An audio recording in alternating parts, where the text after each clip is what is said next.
sabi ng lolo ko noon. Ang tunay na tagumpay ay hindi nangangailangan ng spotlight. Ang kailangan nito ay pasensya.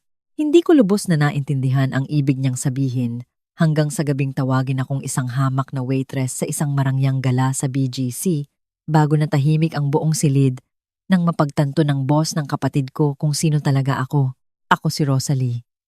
Sa halos buong buhay ko, hinayaan ko ang ibang tao na husgahan ako base sa nakikita nila. Isang apron, isang maliit na panaderya, isang buhay na tila maliit lang kung titingnan mula sa labas. Siniguro ng kapatid ko na si Clarissa na ganoon ang tingin sa akin. Para sa kanya, ako ang kapatid na walang narating. Ang taong hindi kailanman babagay sa sosyal at makintab na mundong ginagalawan niya. Pinanatili kong tahimik ang mundo ko at mas tahimik ang aking tagumpay. Pero noong gabing iyon, may nagbago. Hindi ko itinaas ang boses ko. Hindi ako naghiganti. Hinayaan ko lang na ang katotohanan ang pumasok sa silid. At nang mangyari iyon, lahat ng pinaniwalaan nila tungkol sa akin ay nagdurog-durog. Kung naranasan mo na ring maliitin, baliwalain, o itulak sa dilim ng sarili mong pamilya, manatili ka sa akin dahil hindi lang ito kwento tungkol sa kapangyarihan. Kwento ito tungkol sa dangal at kung ano ang mangyayari kapag ang babaeng binaliwala nila ang siyang nagmamay-ari na pala ng kumpanyang ipinagmamalaki nila. Lumaki ako sa itaas ng isang panaderya sa Sampaloc na palaging amoy bagong luto na pandesal at kape. Ang nanay ko ang nagpapatakbo nito, isang simpleng tindahan sa kanto kung saan magkakakilala ang lahat at kung minsan ay hinihintay muna ang sweldo bago makabayad ng utang. Ang mga unang alaala ko ay hindi mga cartoons o palaruan.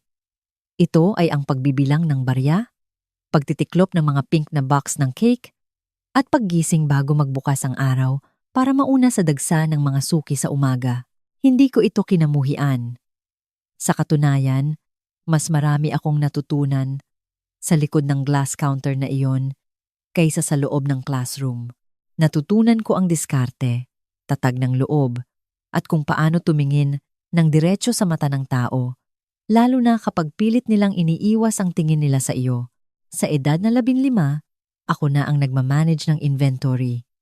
Sa edad na 15, nagbabasa na ako ng mga business books sa pagitan ng paglalagay ng icing sa mga cupcake. Ang tunay kong edukasyon ay nangyayari pagkatapos ng trabaho, kung saan nakatago ako sa back office gamit ang lumang laptop ni nanay. Pinag-aaralan ang supply chain models at kung paano gumagana ang mga microloan. Hindi ko iyon tinuring na ambisyon noon. Pakiramdam ko ay kailangan ko lang gawin iyon. Maliit lang ang kinikita namin, walang katapusan ang trabaho, at gusto ko ng higit pa sa simpleng pag-survive. Gusto ko ng isang bagay na lalago ng malaki. Si Clarissa naman ay hinding-hindi naging komportable sa amoy ng harina. Nagsusuot siya ng guwantes kapag tumutulong sa kusina at ginagawa lang iyon kapag may kamera sa paligid.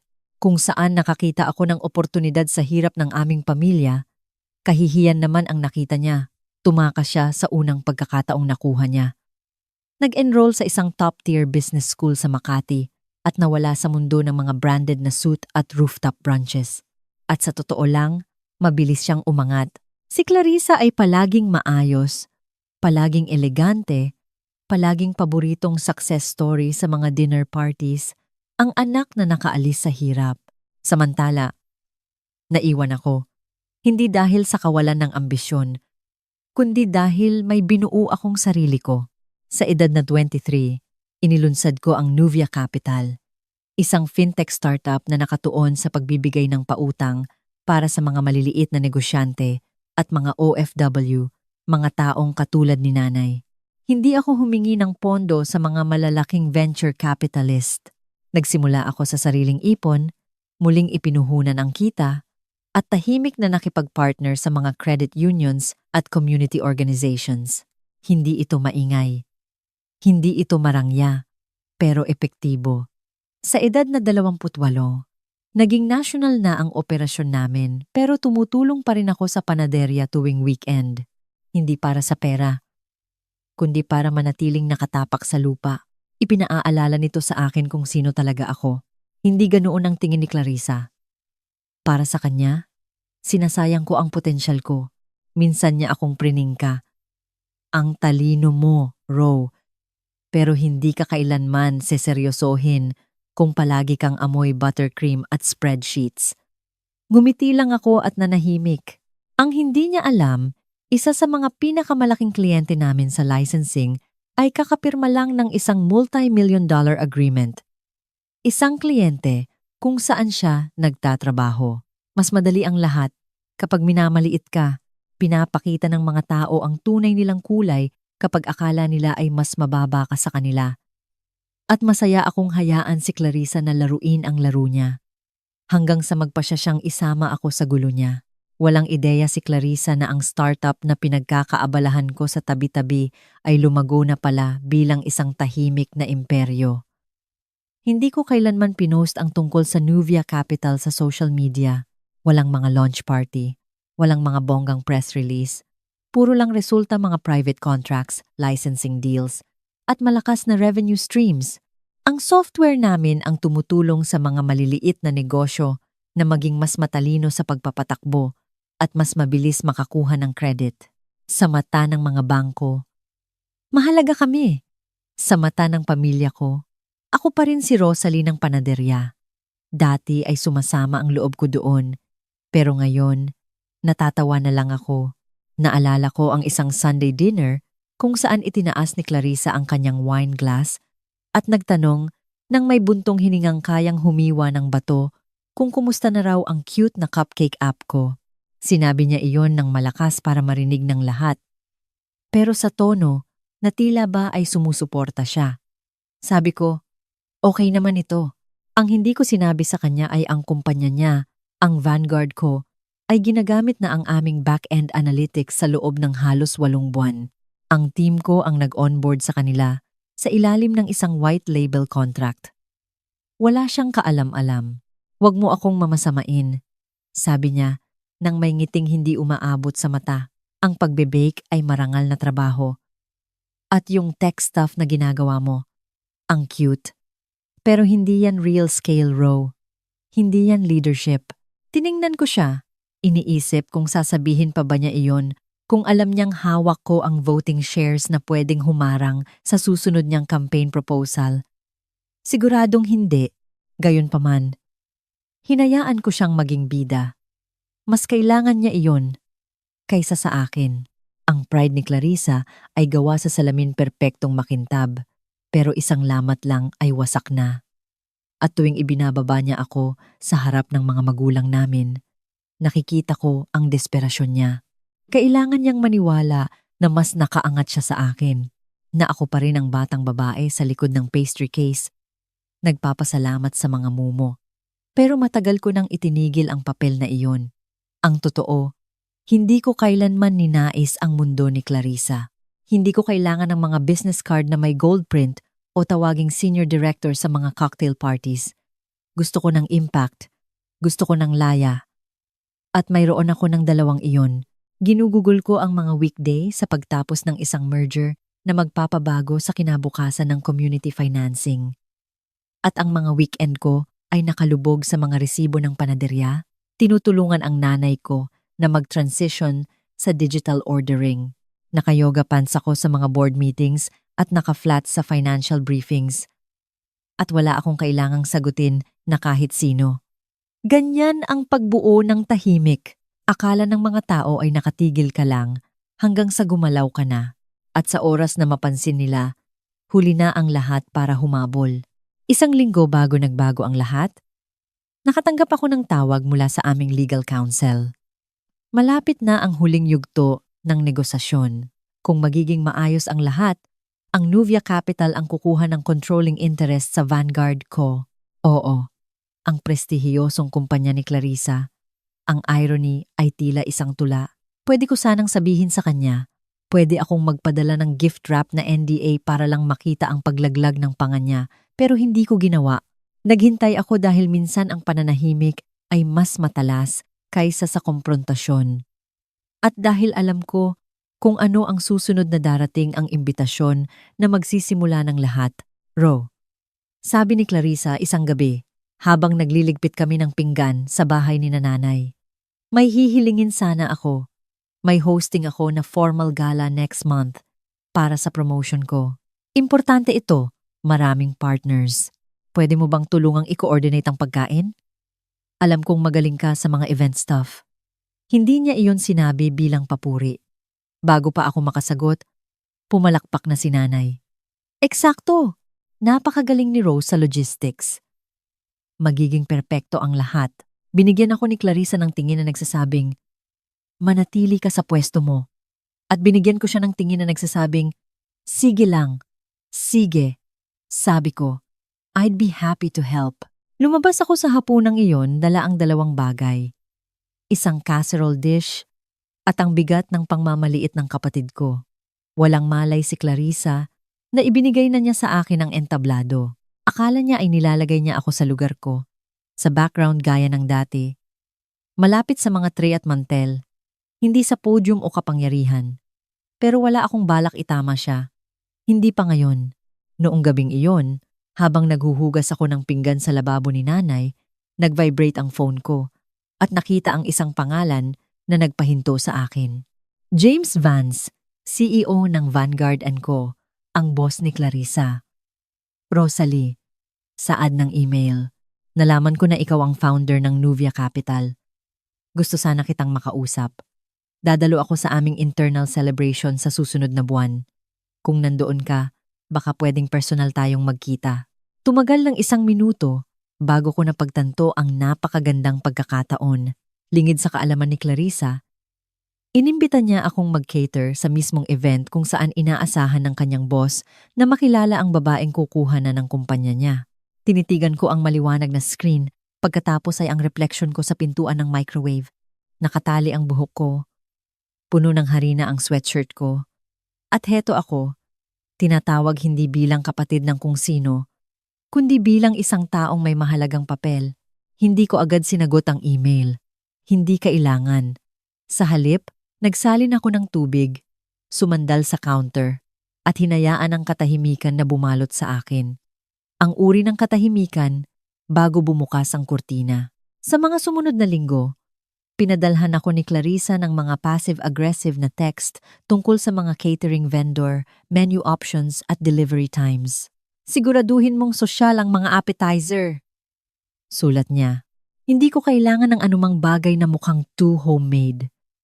Too homemade, gaya ng pagkabata namin, gaya ko. Maikli at professional ang mga sagot ko.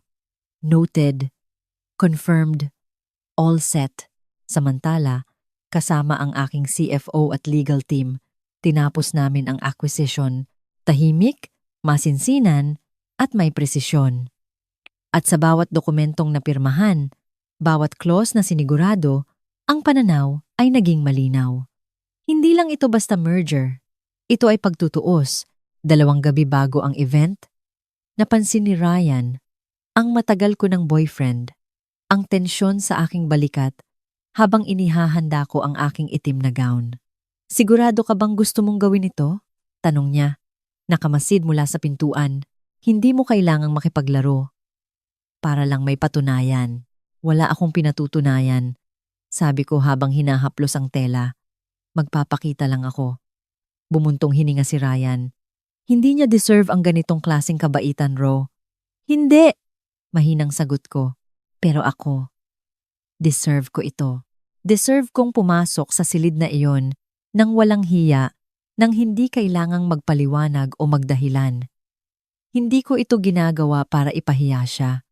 Tiningnan ko siya. Ginagawa ko ito para hindi na niya kailanman mapagkamalan ng pananahimik ko bilang kahinaan. Wala siyang naisagot. Ang gabi bago ang gala, nagpadala ako ng huling mensahe kay Clarissa. All vendors confirmed. Timing in place. I'll be on site at 4 p.m. Sumagot siya ng thumbs up emoji. Ngumiti ako. Ang huling piraso ay nasa lugar na. Ang kailangan ko na lang gawin ay magsilbi. Nagniningning ang Whitmore Estate sa ilalim ng mga ilaw. Parang isang pangarap na binuo ni Clarissa. Mga kristal na baso. isang string quartet, mga ice sculpture na matutunaw bago pa ang dessert. At ako, naroon sa mismong lugar na gusto niya, sa kusina. Inatasan ako ni Clarissa na pangasiwaan ang catering crew.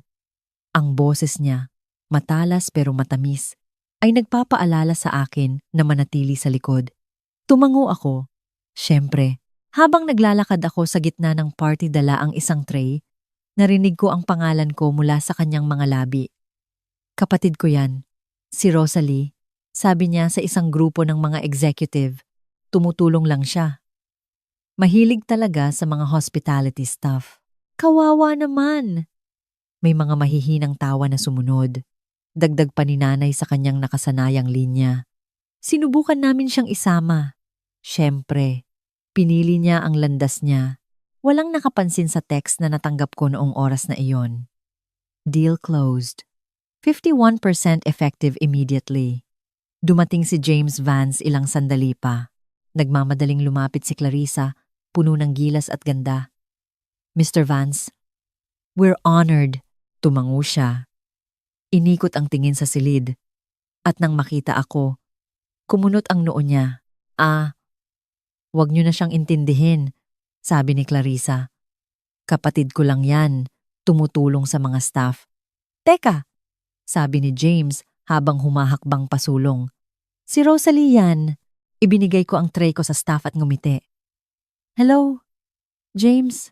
Mabuti at nakarating ka. Tumawa siya, nanlalaki ang mga mata. Nagsisilbi ng drink sa sarili mong party? Siguro ito ang paraan mo para manatiling humble. Napapikit-pikit si Clarissa. Anong pinagsasabi niyo?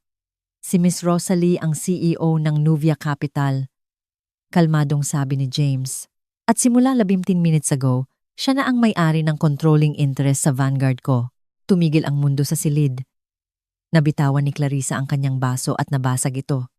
Mali yata kayo. Bulong niya. Nagbe-bake lang siya.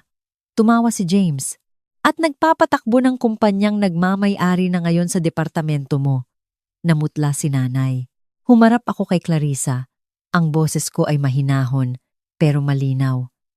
Pinagtawanan mo ako sa loob ng maraming taon. Binaliwala na parang hindi ako nabibilang. Hindi mo kailanman tinanong kung ano ang binubuo ko. Inassume mo lang na wala itong kwenta. Lumapit si Ryan. Gulat na gulat. Bakit hindi mo sinabi sa akin? Tiningnan ko siya. Hinahanap ang lalaking akala ko ay kilala ko. Gusto ko sana. Pero tuwing nananahimik ka habang nilalait ako ng pamilya mo, may napagtanto ako. Kung hindi mo ako kayang ipagtanggol bilang isang baker, hindi mo ako deserve bilang isang CEO. Nanikip ang lalamunan niya. Pero mahal kita. Kung ganoon, dapat nirespeto mo ako. Akmang hahawakan niya ang kamay ko. Pero lumayo ako. Ang pag-ibig na walang respeto ay isa lang palabas at tapos na akong mag-perform. Tumalikod ako nang bumalik si Clarissa sa silid. Maayos na ang makeup pero halatang nanginginig ang mga mata. Ipinahiya mo ako! Asik niya ng pabulong. Sa harap ng mga kliyente ko, mga mentor ko, ng team ko. Hindi. Mahinahon kong sagot. Ipinahiya mo ang sarili mo. Itinigil ko lang ang pagtatakip sa iyo. Nag-cruise ang mga braso niya. Fine. Magre-resign ako. Hindi ako magtatrabaho sa ilalim mo. Desisyon mo yan. Pero bago ka umalis, tandaan mo ito. Alam na ng bawat major firm sa Makati ang nangyari ngayong gabi.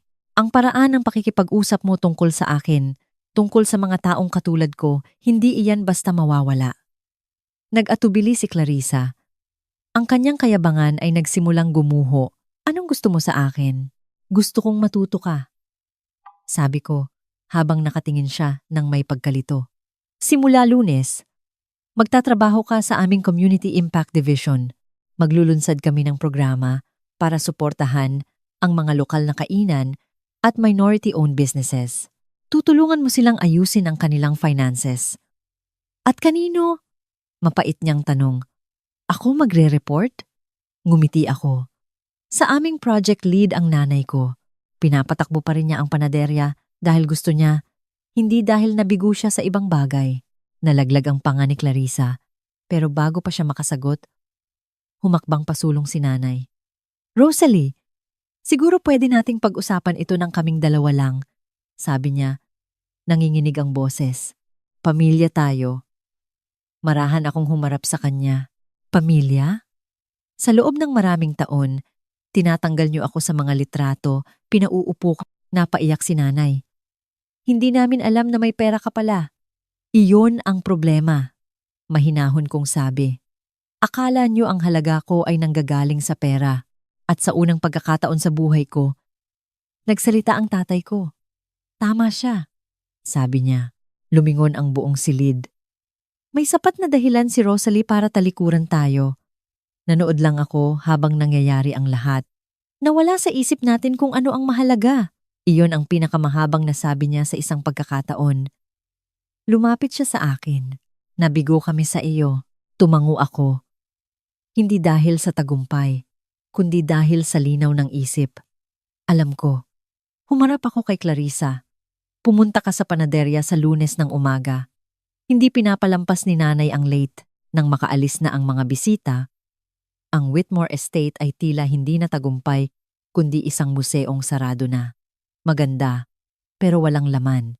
Hindi na ako naghintay ng paalam kahit kanino. Umalis na lang ako. Sa labas, ang hangin sa gabi ay puno ng amoy ng dagat. Nag-vibrate ang phone ko habang sumasakay sa kotse. Si tatay, anak, dumaan ka sa panaderya. Ipinagtabi ka ng nanay mo ng pagkain. Hindi ako nag-atubili. On my way. Makalipas ang 20 minuto, pumasok ako sa pinto sa likod ng aming panaderya. Madilim na ang paligid, pero ang amoy ng kanela at masa ay nananatili pa rin. Nakatayo si nanay sa counter, suot pa rin ang kanyang mga gala heels pero may kupas na apron nang nakatali sa baywang. Ang aga mo, malambing niyang sabi. Gawin na ito. Kumuha ako ng basahan at pinunasan ang counter tulad ng ginagawa ko noon. Pumasok si tatay mula sa likod. Dala ang empanada. Naupo kami, kumain, at sa unang pagkakataon, naging tahimik ang lahat. Babalik ka pa rin dito? Tanong ni nanay na may halong gulat. Palagi, sagot ko. Dito ko naaalala kung sino ako. Pinagmasdan niya ako. Nagkamali ako sa paghusga sa iyo. Hindi, mahina kong sabi. Naniwala ka lang sa kung ano ang mas madaling makita. Tumango siya. Mabigat ang mga mata. Hindi ka galit? Naglit ako. Pag-amin ko. Pero nakakapagod ang magalit. Mas gusto kong bumuo. Nag-usap kami tungkol kay Clarissa, tungkol sa panaderya, at tungkol sa mangyayari sa Lunes kapag nag-report na siya sa bago niyang trabaho sa ilalim ng pangangasiwa ni nanay. Matututo rin siya, sabi ni nanay. O baka hindi. Pero sa kahit anong paraan, kailangan niyang harapin ang sarili niya. Bago ako umalis, tumayo ulit ako sa likod ng counter, hinahaplos ang lumang cash register. Tinawag akong mahina dahil sa pananahimik, invisible dahil sa pagiging mabait. Pero ang pananahimik ay hindi kahinaan.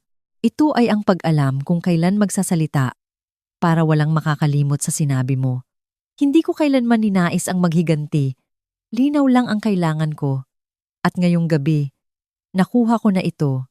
Kung naranasan mo ng maliitin o itulak sa tabi, huwag kang titigil sa pagbuo. Patuloy kang magpakita. Hayaan mo silang magsalita. Hayaan mo silang magduda.